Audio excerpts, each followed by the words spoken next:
हाँ तो दोस्तों, हमारा लाभ और हानि का पार्ट अगला स्टार्ट होने जा रहा है। इतने दिन से कुछ इश्यू के कारण हम लेक्चर नहीं ले पा रहे थे, लेकिन अब हम कंटिन्यू आपका लेक्चर लेते रहेंगे। तो आज हमारा बहुत दिनों के बाद लेक्चर स्टार्ट हो रहा है, जिसमें हम आपको बहुत ही शानदार क्वेश्चन दिखाने जा रहे हैं। दोस्तों, हमारा क्वेश्चन है, एक दुकानदार को किसी वस्तु को 500 में बेचने पर उतनी हानि होती है जितना कि 700 में बेचने पर उसे लाभ होता है। तो हमें दोस्तों निकालना है कि वस्तु का क्रय मूल्य क्या है। दोस्तों, अगर मान लो फॉर्मूले से करेंगे तो हमें पता है कि हमें हानि कब होती है, जब हम किसी वस्तु को ज़्यादा रुपये में खरीद कर उसे कम में बेचते हैं तो हमें हानि होती है।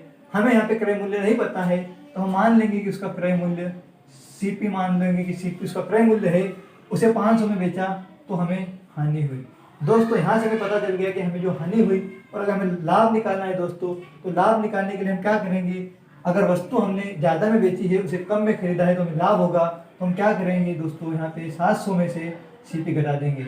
दोस्तों, अगर हम इसे फॉर्मूले से करने जाते हैं तो इस तरीके से हल करते हैं, लेकिन दोस्तों ये बहुत ही बेसिक क्वेश्चन है जिसमें हमें लाभ उतना ही दिया है जितनी हानि दी हुई है। तो हम इसे बहुत ही फॉर्मूले में आसान तरीके से कर सकते हैं, लेकिन क्वेश्चन बहुत ही टिपिकल पूछा जाता है जिसमें आपको लाभ के बराबर हानि न देकर 2 गुना, 3 गुना, आधा, 2.5 गुना दिया जाता है। जिसमें आप इस तरीके से क्वेश्चन करने जाते हो तो आपको कैलकुलेशन थोड़ा ज़्यादा हो जाता है। इसलिए हम आपको बताएंगे कि इस तरीके से क्वेश्चन को हम किस तरीके से बहुत ही लॉजिक के साथ करेंगे। तो दोस्तों, हम क्या करेंगे, इस टाइप के क्वेश्चन में हमें दिया हुआ है दोस्तों 500 रुपये, हमें 2 वैल्यू दी गई है दोस्तों।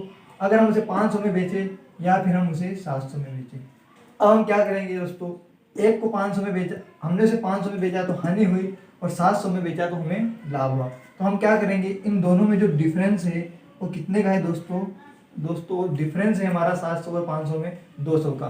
तो हम क्या करेंगे, हमें उतना ही लाभ हो उतनी हानि, मतलब कि 1:1, आई मीन हमें अनुपात आएगा 1:1, क्योंकि जितना लाभ हुआ उतनी ही हानि हुई। अगर हमें 2.5 गुना दिया होता तो 1 और 2.5 हो जाता, तो हम दोस्तों इसको रेशियो से हल करते। लेकिन हमें यहाँ पे दिया है कि जितना लाभ होता उतनी हानि होती, तो इसे 1:1 में बांटेंगे दोस्तों, तो इसका 1:1 हो जाएगा 100, और इधर भी हो जाएगा 100। मतलब कि 500 में बेचने पर हमें हानि हुई, और कितने की हानि हुई दोस्तों, 100 रुपये की। तो हमारा जो सीपी था वो था 600 रुपये, और इधर हमने 700 में बेचा तो हमें 100 रुपये का लाभ हुआ, तो हमारा जो सीपी आया दोस्तों 600 रुपये। तो दोस्तों, इस तरीके से हम बहुत ही आसान तरीके से लॉजिक के साथ कर सकते हैं। दोस्तों, अगर हम इस क्वेश्चन को फार्मूले से करने जाएंगे तो हमें क्या करना पड़ेगा, इसमें हमें दोस्तों सीपी को उधर ले जाना पड़ेगा। तो सीपी प्लस सीपी बराबर 700 इधर है, 500 दोस्तों इधर आके प्लस का हो जाएगा, और 7 और 5 दोस्तों होता है 1200 रुपये। इधर सीपी और सीपी हो जाएगा 2 सीपी, तो सीपी की वैल्यू आ जाएगी दोस्तों 600 रुपये, ये 2 से कट जाएगा दोस्तों। तो दोस्तों, एक क्वेश्चन आसान तरीके से हो सकता है क्योंकि इसमें हमें लाभ और हानि बराबर दी हुई है, लेकिन बहुत से क्वेश्चन ऐसे आएंगे जिसमें हमें बराबर न देके कुछ डिफरेंस, कुछ टिपिकल दिया जाएगा, जिसमें हम इस तरीके से करने में थोड़ी हमें प्रॉब्लम आएगी, थोड़ी कैलकुलेशन मिस्टेक से हमारा आंसर गलत आ सकता है। लेकिन हम क्या करेंगे, इस टाइप के क्वेश्चन को इस तरीके से करेंगे जिसमें हम 2 वस्तुओं का डिफरेंस ले लेंगे, उसके बाद हमें जो अनुपात दिया हुआ है उसमें हम बांट के लाभ और हानि निकाल लेंगे। दोस्तों, हमें क्रय मूल्य पूछा था तो हमने क्रय मूल्य निकाल लिया है। कुछ नहीं करना था दोस्तों, सिर्फ दोनों वैल्यू को लिख दिया, उनका डिफरेंस ले लिया। अगर हमें 3:1 देते हैं, कुछ भी देते हैं, हम उसमें उसको बांटते, लेकिन हमें यहाँ पे दिया हुआ है कि जितना लाभ हुआ है उतनी हानि हुई है। तो हम क्या करेंगे, लाभ और हानि बराबर है, मतलब कि एक अगर लाभ है तो एक हानि है, मतलब कि हमें 1:1 में बांटना है 200 को। तो 200 को अगर हम 2 पार्ट में बांटेंगे तो 100 पार्ट बढ़ जाएगा। तो हमारा 500 में 100 की हानि तो 600 रुपये, और 700 में 100 का लाभ है 600 रुपये। आई होप दोस्तों आप समझ चुके हो।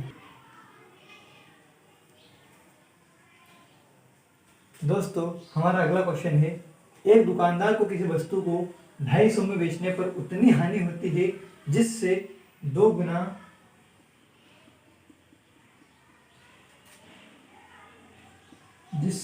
लाभ 400 में बेचने पर होता है। यदि वस्तु को 20% के लाभ पर बेचा जाए तो जो विक्रय मूल्य है, मतलब कि कितने में बेचा जाएगा, हमें वो राशि ज्ञात करनी है। दोस्तों, हमने अभी आपको दिखाया था कि 250 रुपये में बेचा और उसने 400 रुपये में बेचा। हमने आपको दिखाया था कि हम क्या करेंगे, जो भी यहाँ पे 2 राशि आएगी उनका हम क्या करेंगे, अंतर निकालेंगे, उनका डिफरेंस निकालेंगे कि जो दो राशि है उसका डिफरेंस कैसा है। तो दोस्तों 250 और 400 का अगर हम डिफरेंस निकालेंगे तो हमारा जो डिफरेंस आएगा दोस्तों ये आएगा 150 रुपये। अब हमें दिया है कि हमें 250 में बेचने पर उतनी हानि होती है जिससे दोगुना लाभ 400 में बेचने पर होता है। मतलब कि अगर यहाँ पे उसने 1 रुपये में बेचा तो इससे दोगुना लाभ उसे यहाँ पे हुआ।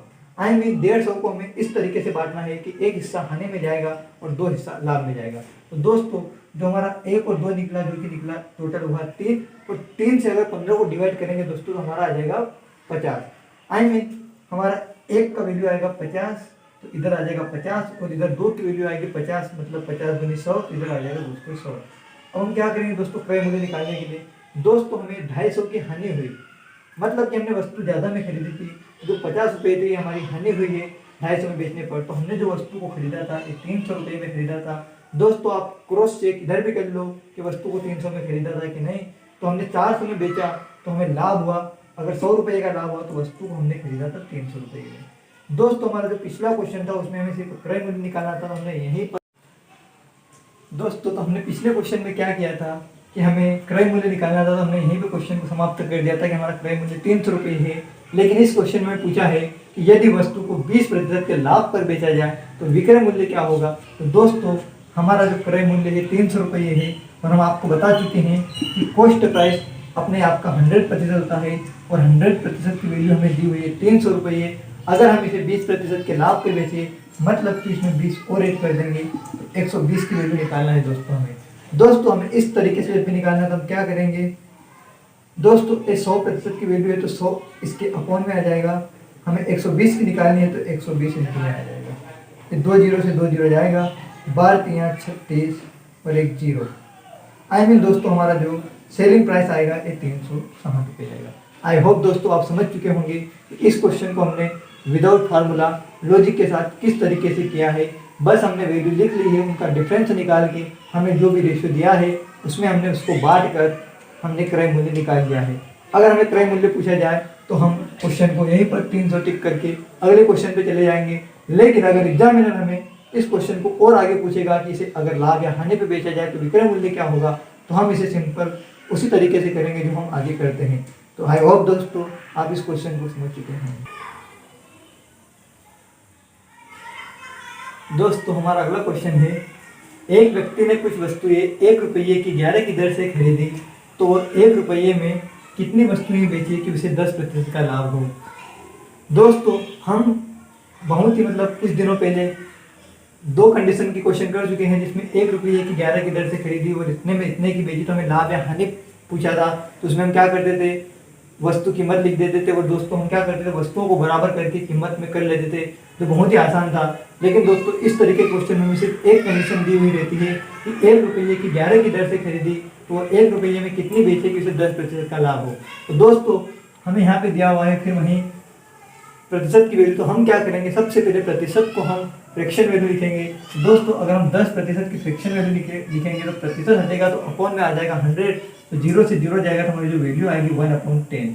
इसका मतलब दोस्तों हम आपको बार बार बता चुके हैं और फिर बता रहे हैं कि जब भी इस टाइप का क्वेश्चन आए तो हम हमेशा नीचे की वैल्यू को मानते हैं जो भी हमें दी हुई रहती है, और ऊपर की वैल्यू को ऐड या सब्सट्रैक्ट करते हैं जो भी हमें क्वेश्चन में दिया हुआ रहता है। अगर हमें लाभ दिया होता है तो हम ऐड करते हैं, और हमें हानि दी हुई होती है तो हम माइनस करते हैं।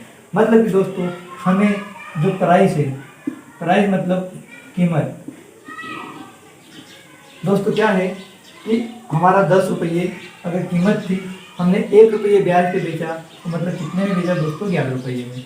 आई होप दोस्तों आप समझ चुके होंगे कि हमने प्राइस को 10 से 11 क्यों लिखा है, क्योंकि अगर हमारा प्राइस 10 रुपये पहले था, हमने उसे 10% के लाभ पे बेचा, तो हमें कितने रुपये मिल गए, 11। दोस्तों जो प्राइस रहता है ये वस्तुओं का इन्वर्स होता है। आई मीन कीमत हमारी ये है तो हमारी जो वस्तुएं आएगी ये इन्वर्स हो जाएगी, मतलब कि 11 इधर आ जाएगा दोस्तों और 10 इधर आ जाएगा। तो दोस्तों अब हम क्या करेंगे, हमें इसके बाद कुछ नहीं करना है। इसके बाद हम करेंगे, हमें क्वेश्चन में क्या दिया है कि 1 रुपये की कितनी वस्तुएं खरीदी, 11। तो दोस्तों हमें यहाँ पर भी दिया हुआ है 11, तो इसमें हमें कुछ नहीं करना है, बस हमें सिंपल 1 रुपये की 10 वस्तुएं बेचना है, जिससे कि हमें 10% का लाभ हो जाएगा।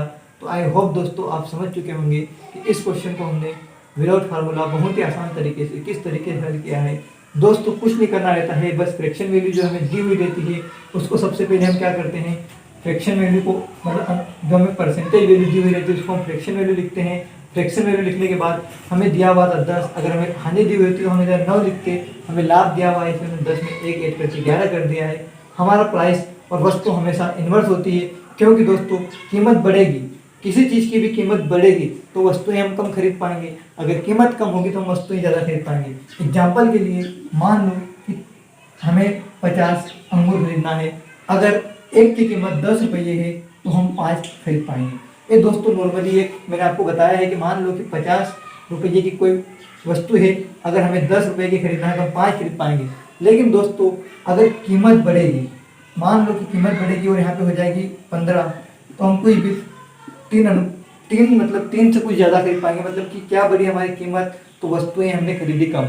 मतलब कि अगर किसी भी चीज़ की कीमत बढ़ती है तो वस्तुएं मतलब कम हो जाती है, और कीमत बढ़ती है तो वस्तुएं कम होती है, और अगर कीमत कम होती है तो वस्तुएं बढ़ जाती है। मतलब कि जो हमारी कीमत आती है इसका इन्वर्सली होता है 1 वस्तु। मतलब कि हम क्या करेंगे, जब भी हमें कीमत दी हुई होगी 10 और 11 तो हम वस्तुओं को खरीद लेंगे 11:10। मतलब दोस्तों आप समझ चुके होंगे कि हमने 10:11 को 11:10 क्यों लिखा है, क्योंकि कीमत वस्तु की डायरेक्टली इन्वर्सली होती है। तो इसलिए हम क्या करेंगे दोस्तों, इसे इन्वर्स रूप में लिख लेंगे। दोस्तों आप समझ चुके होंगे कि इस क्वेश्चन को हमने विदाउट फार्मूला किस तरीके से किया है।